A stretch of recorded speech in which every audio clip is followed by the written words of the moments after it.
Kamu itu cuma gembel miskin. Gak tahu apa-apa tentang perusahaan ini. Pergi kamu dari kantor ini, Nata.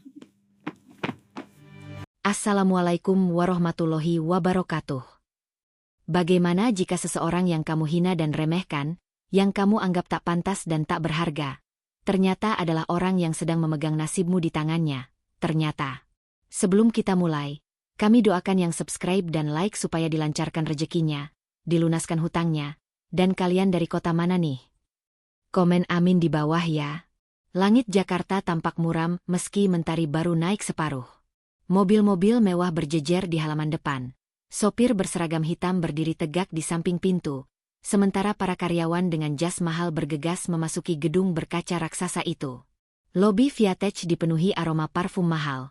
Lantai marmer putih mengilap memantulkan cahaya lampu kristal, dan setiap langkah orang di sana terasa penuh gengsi. Di antara semua kesempurnaan itu, tiba-tiba masuklah seorang pria muda berpakaian lusuh, membawa tas kain usang yang tampak terlalu sederhana untuk tempat semewah itu. Namanya Rocky Darmawan, pria dengan wajah bersih namun tampak lelah, rambut sedikit acak, dan kemeja polos yang warnanya sudah mulai pudar.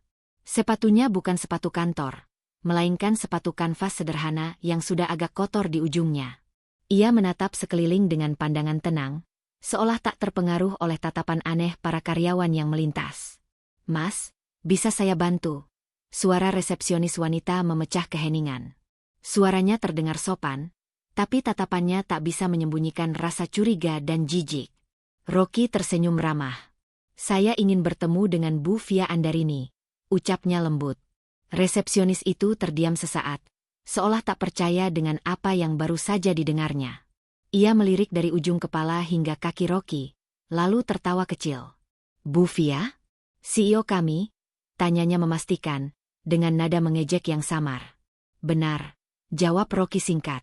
"Tolong sampaikan padanya, Rocky ingin bertemu."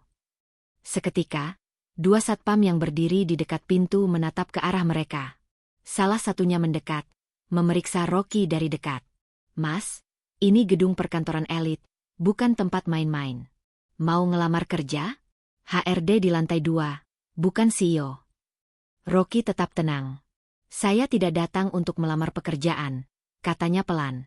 "Saya datang untuk melamar seseorang." Kata "melamar" itu membuat semua orang di sekitar lobi berhenti sejenak. Seorang staf perempuan yang kebetulan melintas langsung menahan tawa. "Hah? Melamar siapa? Jangan bilang, Bu Via." Rocky mengangguk mantap. "Ya, saya ingin melamar beliau." Tawa pun pecah. Beberapa staf yang sedang duduk di sofa menatap sinis, sebagian lagi menutupi mulut menahan geli. "Mas, kamu pikir ini sinetron? Bu Via itu CEO termuda di perusahaan teknologi besar. Dia langganan majalah Forbes, tamatan luar negeri, dan kamu." Salah satu dari mereka menunjuk ke arah pakaian Rocky, bahkan kemejamu saja kayak belum disetrika. Namun Rocky hanya tersenyum kecil, sama sekali tidak marah. Pakaian bisa diganti, tapi niat dan ketulusan tidak bisa disetrika untuk terlihat rapi, jawabnya tenang. Kalimat itu membuat suasana lobi hening beberapa detik, tapi kembali riuh oleh tawa ejekan. Salah satu staf yang lebih senior, perempuan berambut pendek dengan kartu nama bertuliskan Sekretaris CEO, akhirnya turun tangan. "Mas, kalau ini prank, lebih baik berhenti sekarang. Tapi kalau memang serius, ayo ikut saya." Bu Via pasti ingin mendengar sendiri lelucon ini. Rocky menatapnya dengan senyum lembut. "Terima kasih. Itu yang saya harapkan." Lift membawa mereka ke lantai 27, lantai paling atas, tempat ruang kerja sang CEO berada. Dinding kaca memperlihatkan pemandangan kota Jakarta yang megah. Di balik meja besar berwarna hitam, duduklah Via Andarini, wanita berwajah tegas dan anggun dengan rambut hitam bergelombang yang ditata rapi. Matanya tajam, penuh wibawa, dan bibirnya membentuk garis tipis yang jarang tersenyum. Ketika pintu lift terbuka dan Rocky melangkah masuk, Via mengangkat alisnya. "Apa ini?" tanyanya dingin tanpa menoleh penuh. Sekretarisnya mendekat dan berbisik, "Bu, pria ini bilang dia datang untuk melamar Anda." Via menatap Rocky dari ujung kepala hingga kaki. Sekali pandang saja, ia tahu pria itu bukan dari kalangan atas. Tak ada jas, tak ada parfum mahal, bahkan jam tangan pun tidak terlihat. Ia tertawa kecil, lalu berdiri. Kamu bercanda. Suaranya terdengar pelan tapi menusuk. Rocky menatapnya langsung, dengan sorot mata penuh keyakinan. Tidak, saya serius. Sekeliling ruangan mulai dipenuhi tawa kecil para staf yang ikut menyaksikan. Via menyilangkan tangan di dada, langkahnya mendekat perlahan. Serius? Katanya menirukan nada Rocky. Kamu datang ke kantor saya, dengan pakaian seperti itu, tanpa janji, tanpa sopan santun, dan bilang ingin melamar saya? Kamu pikir kamu siapa? Orang yang mencintai Anda dengan tulus, jawab Rocky tanpa ragu. Ucapan itu membuat seluruh ruangan terdiam beberapa detik. Tapi kemudian, tawa meledak lebih keras dari sebelumnya. Beberapa karyawan bahkan merekam diam-diam. Via tertawa hingga matanya berkaca. Tulus? Kau bahkan tidak punya harga diri. Apa kamu tahu siapa aku? Rocky mengangguk pelan. Saya tahu. Tapi yang lebih penting, saya tahu siapa saya. Via mendengus keras. Satpam, panggilnya tajam. 2 petugas keamanan masuk dan langsung berdiri di belakang Rocky. Usir dia. Orang gila ini sudah cukup membuatku kehilangan waktu berharga. Sebelum dibawa keluar, Rocky menatapnya sekali lagi. Tatapannya tenang, sama seperti awal. Saya hanya ingin menyampaikan satu hal, Bu Via. Kadang, orang yang paling kamu remehkan adalah orang yang Tuhan kirim untuk mengubah hidupmu. Via tak peduli. Ia memberi isyarat tangan, dan Satpam mendorong Rocky keluar dengan kasar. Pria itu tidak melawan, hanya tersenyum dan menunduk hormat sebelum meninggalkan ruangan. Begitu pintu tertutup, Via menggeleng sambil tertawa sinis. Dunia memang penuh orang aneh. Lihat saja, sekarang pun orang miskin bisa bermimpi menikah dengan CEO.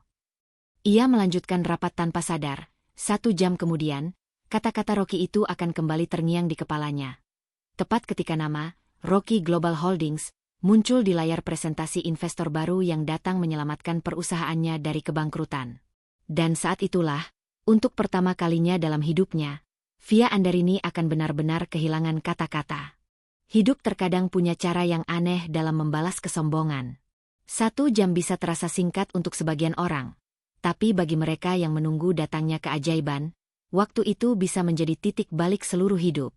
Setelah kepergian Rocky yang memalukan di lantai 27, suasana kantor Viatech kembali seperti biasa. Tawa kecil dan bisik-bisik masih terdengar di antara karyawan. Beberapa staf bahkan dengan bangga memperlihatkan rekaman video dari kejadian tadi, lalu menyebarkannya di grup internal perusahaan. Gila, tadi ada gembel ngelamar Bu Via.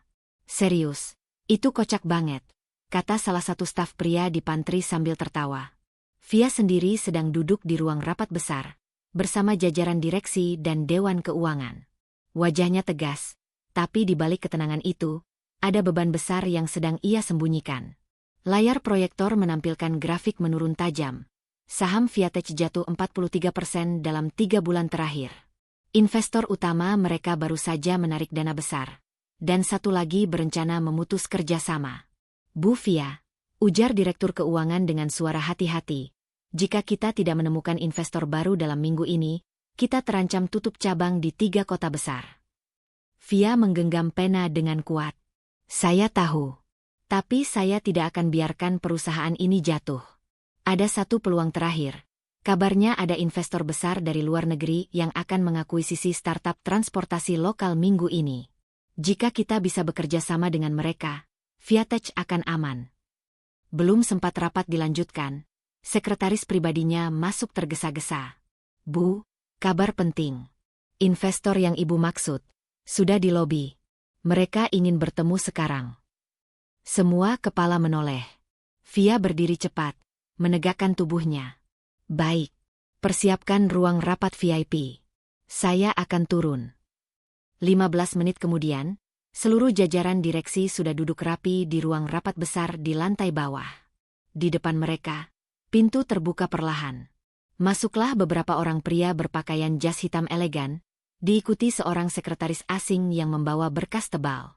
Namun yang membuat semua mata terbelalak bukanlah rombongan itu, melainkan sosok yang berjalan paling belakang.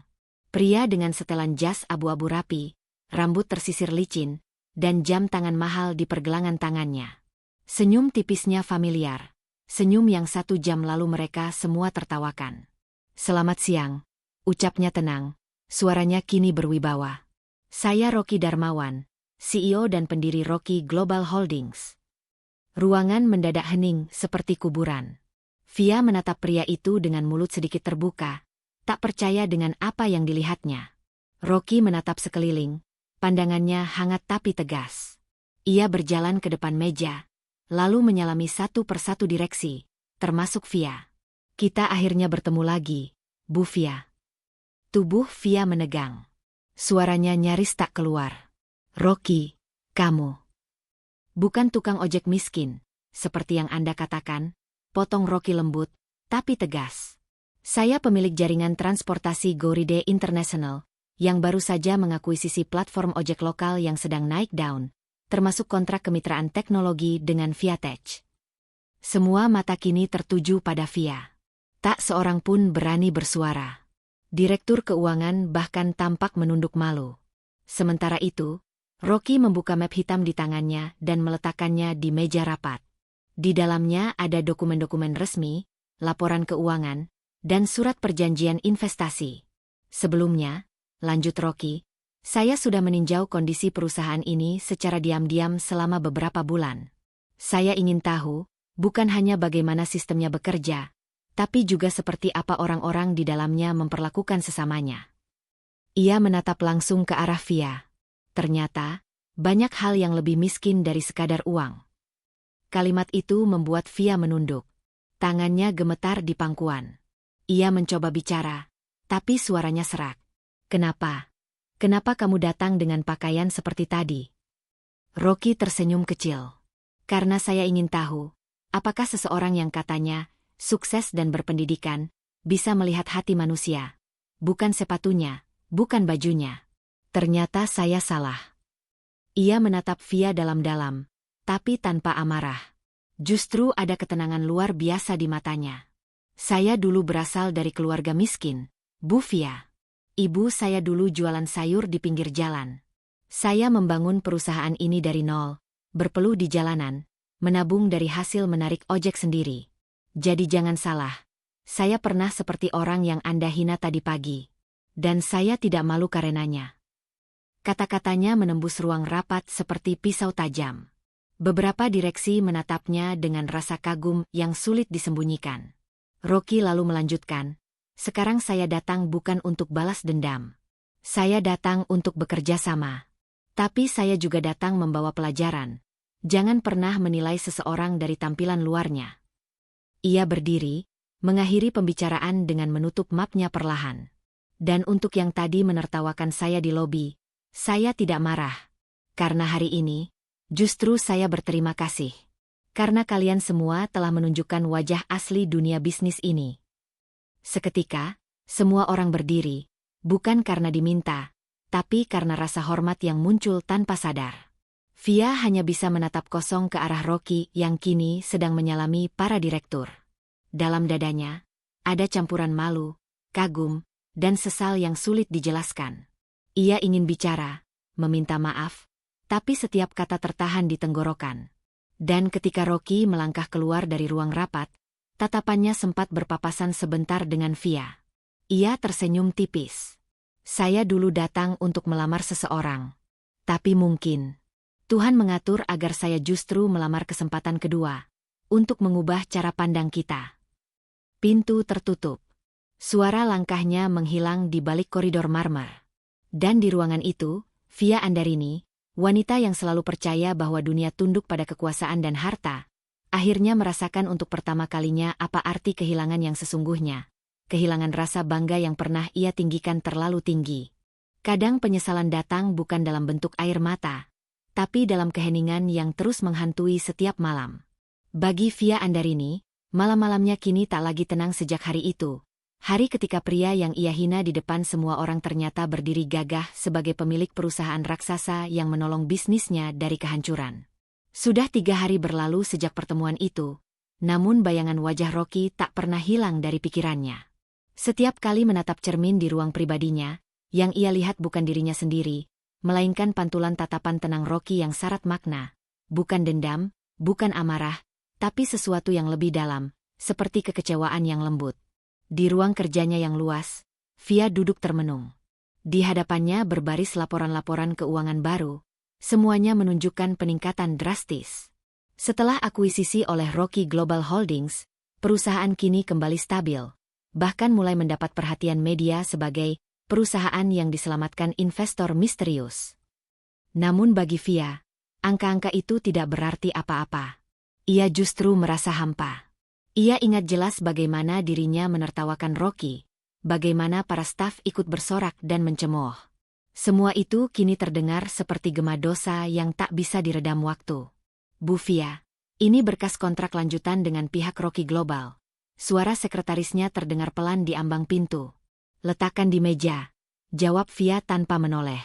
Dan, panggil saya kalau Pak Rocky datang. Sekretarisnya tampak ragu. Sepertinya sulit, Bu. Beliau sudah menolak semua undangan rapat lanjutan dari kita. Semua urusan sekarang dialihkan ke tim manajemen barunya. Via menatap kosong. Begitu, ya, gumamnya lirih. Tangannya perlahan menggenggam ujung meja, menahan sesak yang tiba-tiba datang. Di hari yang sama, berita tentang Rocky kembali mengisi layar televisi di ruang istirahat perusahaan. Ia tampil sebagai tamu kehormatan dalam acara penghargaan wirausaha nasional. Pria yang dulu datang dengan jaket lusuh dan sepatu kotor itu kini duduk di kursi depan bersama para pejabat negara. Wajahnya kalem, senyumnya tak berubah, hangat, tulus, tapi berwibawa. Via menatap layar itu lama. Aku benar-benar bodoh, bisiknya pelan. Aku menertawakan orang yang seharusnya aku hormati. Keesokan harinya, Via mengambil keputusan yang jarang ia lakukan. Ia pergi sendiri, tanpa pengawal, tanpa mobil mewah, hanya membawa tas kecil dan niat yang berat, meminta maaf. Ia mencari tahu alamat kantor pusat Rocky Global Holdings, dan berdiri di depan gedung tinggi berlogo perak yang memantulkan cahaya pagi. Setelah izin di pos keamanan dan beberapa tatapan heran dari staf, akhirnya Via diperbolehkan naik. Di lantai atas, pintu ruang utama terbuka. Rocky sedang duduk di balik meja kayu besar, menandatangani berkas-berkas. Begitu melihatnya, Rocky berhenti menulis, meletakkan pena, lalu tersenyum tipis. "Selamat pagi, Bu Via," katanya datar, sopan namun menjaga jarak. "Saya tidak menyangka Anda akan datang sendiri." Via menunduk dalam. "Saya datang untuk minta maaf, Rocky." Suaranya bergetar, matanya berkaca-kaca. "Saya sudah berlebihan waktu itu. Saya mempermalukanmu di depan orang-orang. Saya menghina tanpa tahu siapa kamu sebenarnya." Rocky menatapnya diam. Hening sejenak, hanya terdengar bunyi jam dinding berdetak perlahan. "Jadi kalau saya bukan siapa-siapa," ucap Rocky pelan, "kalau saya tetap tukang ojek seperti yang kamu kira waktu itu, apakah kamu akan tetap datang untuk minta maaf?" Pertanyaan itu menusuk lebih tajam dari pisau. Via tak bisa langsung menjawab. Air matanya jatuh perlahan di pipi. Mungkin tidak. Tapi sekarang aku sadar. Bukan karena kamu kaya aku menyesal. Aku menyesal karena aku tidak jadi manusia yang baik waktu itu." Rocky menarik napas panjang, lalu berdiri dan berjalan ke jendela besar di belakangnya. Ia menatap keluar, ke arah kota yang ramai di bawah sana. "Dulu aku juga pernah merasa kecil," katanya dengan suara dalam. "Pernah dipandang rendah, ditolak, diremehkan. Tapi setiap kali itu terjadi, aku berjanji, kalau suatu hari aku berhasil, aku tidak akan menjadi orang yang mempermalukan orang lain seperti mereka mempermalukan aku." Ia menatap Via lagi, kini dengan sorot mata lembut.